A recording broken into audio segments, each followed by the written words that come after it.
Welcome to 30 Second Chances, where we ask deep, contemplative questions and provide far too little time to formulate thoughtful, reflective answers.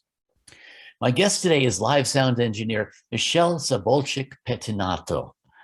I don't know, did I do that right? Did I get like the Nice Eastern job. European part and the Italian part and fit them all in Yeah, right?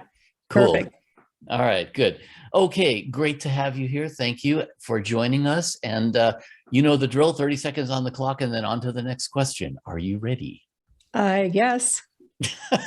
I'll do my best. You're taking this very well. Good, good. Okay. Question number one, describe your job to a 5-year-old. Okay. So when you go to a concert to see a band, I take all of the sounds coming from the different instruments and singers and everything you see on stage, and using things like microphones and other devices, I break that sound down into tiny little bits and turn it into a magical form of energy that travels down wires to If I am a 5-year-old, I am absolutely terrified by now. Good. Next question. What record or concert made you want to get into the music business and why? That's easy. It was Queen, A Day at the Races, and A Night at the Opera, both albums. When I was growing up, I remember my mother had those two records, and I would listen to them with my headphones on in bed every night, just being amazed by what I was hearing and thinking like, I have to learn how to do this. This is incredible. I can't believe the things I'm hearing, and how did they do this? And that started me on a journey towards wanting to become a recording engineer. That is a good choice. I like that. Next question. What's the strangest thing you believed as a small child? So I had my mother's one sister, my aunt. She babysat me when I was really little, and you know how most people would say, "Oh, the boogeyman's going to get you." Well, my aunt used "the owner is going to get you," so she would always try to make me behave by saying, "If you don't behave, the owner's going to come and get you."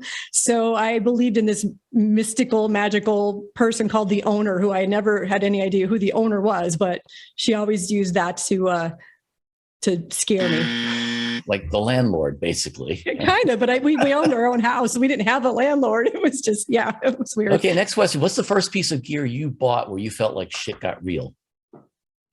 You know, I don't actually own a lot of gear. And I've always tried to avoid buying it. But the very first piece of gear I bought was a DBX 120 XP subharmonic synthesizer. I started using one when I was mixing Indigo Girls on acoustic guitars as an effect. And I had so much fun with it that I was just like, I've got to buy one of these for my home stereo. God, you are such a geek. I love it. Oh my. I'm impressed. Okay, next question. If a theme song had to play whenever you walked in the room, what song would it be and why? The theme from Star Wars. My favorite movie. You're really scaring me here. I'm not sure. I mean, that would be like quite the entrance if you think about it. You know, you would have to take a long time to get in the room too. Wow. I'll walk slow. Okay, well, you got in under the clock on that one. I'm impressed. Okay. All right, next question. You're a burglar who only steals things that minorly inconvenience people. What are you taking? Coffee cups. Ooh, I hate you.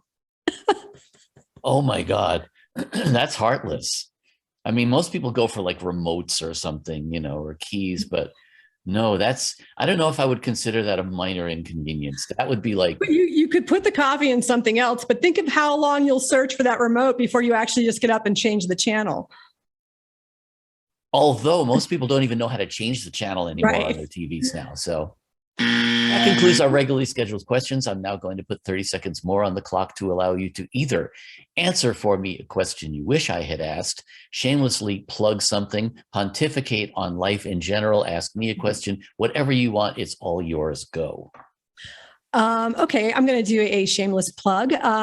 So I have a website called mixingmusiclive.com where I teach aspiring sound engineers, music producers, and recording musicians how to do live sound and also how to improve their mixing skills. I have 2 courses. I have a course called Mixing Music Live that teaches an intro to live sound and mixing for anybody who's interested in getting started in live sound. Or if you've been self-taught and you want to learn the basics like the signal flow, gain structure, how to EQ, how to use microphones. And then I have a course called Listen, which teaches how to improve your mixes with EQ. And it also teaches critical listening and how to learn frequencies. So you can find all that at mixingmusiclive.com. I also have free guides and a blog. You almost got that in 30 seconds, but I let you go anyway. Michelle Pettinato, thank you for being our guest. Thank you for having me.